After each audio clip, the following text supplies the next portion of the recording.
जलवायु परिवर्तन की दस्तक, पहाड़ी खेती पर संकट और संभावनाएं। श्रोताओं नमस्कार, मैं हूं आपका रेडियो साथी जितेंद्र रैकवाल। आप सुन रहे हैं आपका अपना सामुदायिक रेडियो कुमाऊं वाणी। श्रोताओं, पहाड़ की खेती में जलवायु परिवर्तन का असर और संभावनाएं सीरीज प्रोग्राम में अभी तक हमने जाना कि पर्वतीय किसान इस समस्या को कैसे देखते समझते हैं। पिछले एपिसोड में हमने बात की कि किसान किस तरह बाजार से हटकर अपने उत्पादों को नया रूप देकर बेच रहे हैं और जैविक उत्पादों की बाजार किस तरह बढ़ रही है। आज के एपिसोड में हम बात करेंगे जलवायु परिवर्तन का खेती पर सकारात्मक प्रभाव पर। जब हम जलवायु परिवर्तन की बात करते हैं तो अक्सर हमारे दिमाग में सिर्फ नकारात्मक तस्वीर ही आती है, बाढ़, सूखा, तूफान। लेकिन क्या कभी आपने सोचा है कि इसके कुछ सकारात्मक पहलू भी हो सकते हैं, खासकर हमारी खेती पर? बड़ा दिलचस्प सवाल है। आमतौर पर हम इन पहलुओं पर गौर नहीं करते, तो आज हम इसी अनूठे विषय पर चर्चा करेंगे, जलवायु परिवर्तन का खेती पर सकारात्मक प्रभाव। पहले बात करते हैं तापमान में वृद्धि की। दुनिया के कई हिस्सों में, खासकर ठंडे प्रदेशों में जहां पहले खेती करना मुश्किल था, अब तापमान बढ़ने से नई फसलें उगाई जा रही हैं। उदाहरण के तौर पर कनाडा और रूस के उत्तरी भागों में जो पहले अत्यधिक ठंडे होते थे, अब गेहूं, मक्का और सोयाबीन जैसी फसलें बोई जा रही हैं। यह उन देशों के लिए खाद्य सुरक्षा में एक बड़ा कदम है। और सिर्फ पारंपरिक फसलें ही नहीं, कुछ ऐसी फसलें भी हैं जिन्हें पहले केवल गर्म जलवायु में उगाया जाता था, अब ठंडे प्रदेशों में भी इसकी खेती संभव हो रही है। यह किसानों को अपनी फसल में विविधता लाने का मौका दे रहा है। इसी संदर्भ में हमने बात की गोविंद बल्लभ पंत हिमालयन पर्यावरण संस्थान एवं विकास संस्थान डॉक्टर DS रावत जी से। तो पहाड़ में कहीं कहीं जलवायु का अच्छा प्रभाव, जो परिवर्तन दिख रहा है वो अच्छा प्रभाव भी हो सकता है।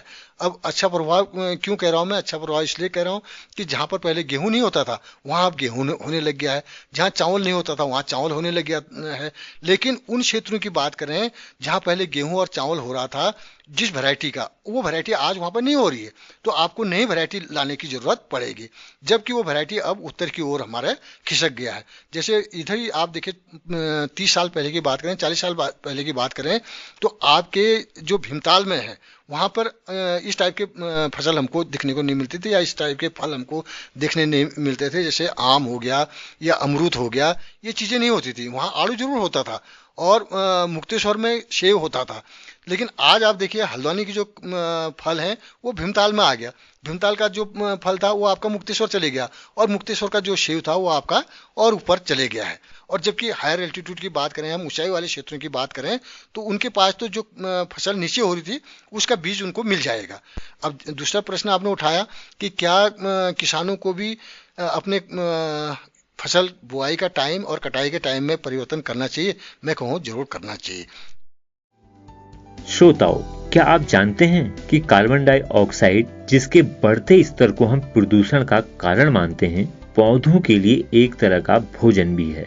प्रकाश संश्लेषण की प्रक्रिया में पौधे कार्बन डाइऑक्साइड का उपयोग करते हैं। वातावरण में CO2 की बढ़ती मात्रा कुछ फसलों के लिए विकास दर को बढ़ा सकती है, जिससे उनकी पैदावार में वृद्धि हो सकती है। इसे CO2 फर्टिलाइजेशन इफेक्ट कहते हैं। अध्ययन से पता चला है कि गेहूं, चावल, सोयाबीन जैसी कुछ फसलों की पैदावार में CO2 की अधिकता के कारण वृद्धि देखी गई है। यह उन क्षेत्रों के लिए विशेष रूप से फायदेमंद हो सकता है जहां भूमि सीमित है, जैसे उत्तराखंड के पर्वतीय जनपद या हिमालयी राज्य। आज हमारे जरा सी सोच बदलनी चाहिए क्योंकि हमारा जो जलवायु बदल रही है तो उसी ढंग से सोच भी बदलना चाहिए। तो क्या हम कुछ कैच क्रॉप की ओर ज्यादा जाएं? एक कल्पना करिए, जो हमारी एक बंजर भूमि है, यदि हम उस बंजर भूमि में बहुउपयोगी जो वृक्ष हैं उनसे, या कोई बगीचा हम वहां पर बना लें, और उस बगीचे के बीच बीच में हम कुछ तालाब बनवा लें जिसमें भी पानी आपका हो जाएगा। तो उसमें एक खाली पॉलीथीन आप डाल दीजिए, और पॉलीथीन के ऊपर 4 इंच करीब मिट्टी बिछाइए, और मिट्टी बिछाने के बाद उसमें पानी आपका रुक जाएगा, और उसको मछली पालन के लिए भी आप तैयार कर लीजिए। अब आप देखिए, एक जो बंजर भूमि है उससे आप कितना फायदा ले सकते हो। एक और आप बगीचा बना रहे हो, और बगीचे के अंदर आप तालाब बना रहे हो, तालाब में आप मछलियां पाल रहे हो, और मछलियों के बगल में ही एक छोटा सा मुर्गी का आप बाड़ा बना लीजिए, जिसको हम कहते हैं इंटीग्रेटेड फिश फार्मिंग कहते हैं। तो वहां पर मुर्गियों को मैं कभी आपसे ये नहीं कहूंगा कि आप 1000-2000 रखिए या 200-300 रखिए। मैं तो ये कहता हूँ कि आप 30-40 से शुरू करिए। और मुर्गियां भी कौन, क्रोलर जो वैरायटी है, जो कि 6 महीने से लेके 24 महीने तक आपको अंडा देते रहती है, बीच बीच में कभी बंद करती है। तो आपको अंडा मिल गया है, और जो मुर्गी का वेस्ट है वो मछली का खाना हो जाता है। तो मछली को आपको अलग से खाना देने की जरूरत नहीं है। अब पानी आपके पास हो गया, मछलियां आपके पास हो गया, अंडे आपके पास हो गए, मुर्गियां आपके पास हो गए। अब जो पानी आपने जमा कर रखा है वो रिसे का तो नीचे हमेशा हरा घास आपको मिलेगा। तो इतने पशु न रख करके हम एक अच्छा पशु रख लें जो हमें 8-10 लीटर दूध दे दे पर डे का। दूध हमारे पास हो गया। उसके बाद अब वहां पर क्या करिए आप, बी कीपिंग जिसको मधुमक्खी पालन कहते हैं, हम क्या 2-4 बक्से से शुरू करें, 2 बक्से से शुरू करें, तो धीरे धीरे इसको बढ़ाते जाएं। एक टाइम ये आएगा कि हमारे पास 20-25 बक्से भी वहां पे हो जाएंगे। 20-25 बक्से का मतलब आप समझ सकते हैं कि आपकी इनकम कितना ऊपर जा सकती है उस बंजर भूमि से।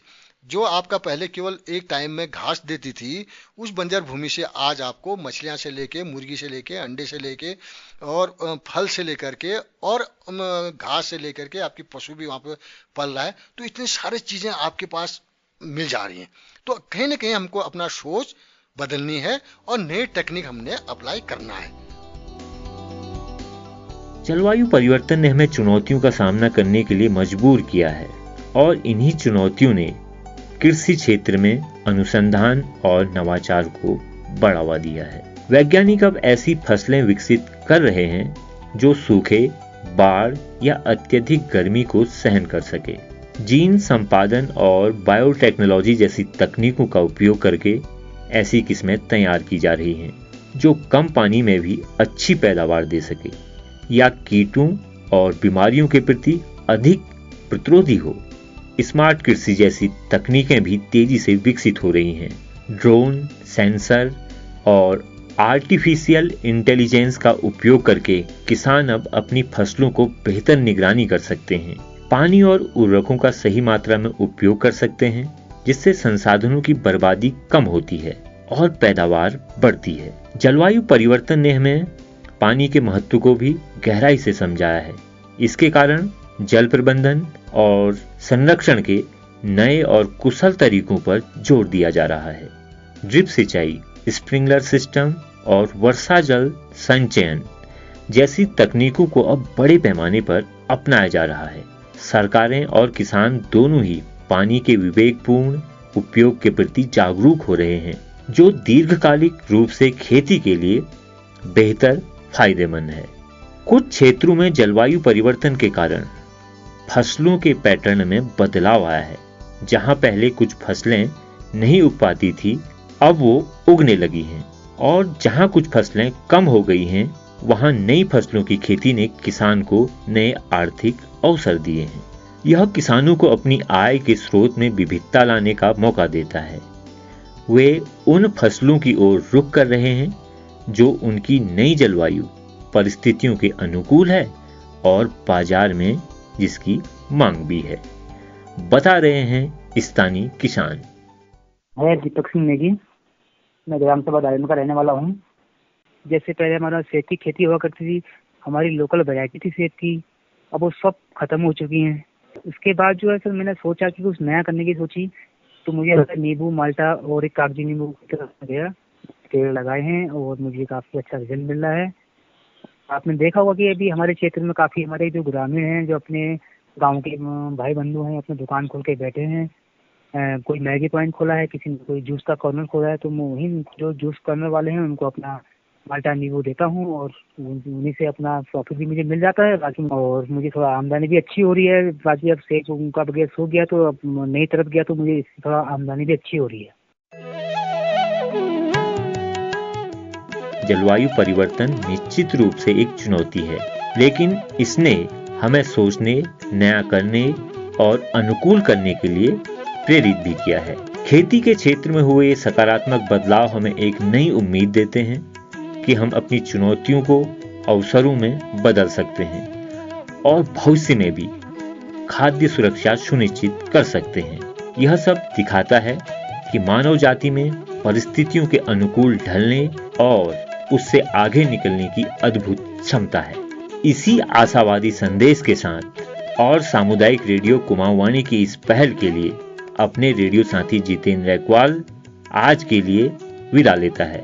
लेकिन जलवायु परिवर्तन का असर पहाड़ की खेती पर संकट और संभावनाओं के अगले एपिसोड में हम बात करेंगे पॉली हाउस की खेती और फायदे के बारे में। तब तक के लिए नमस्कार।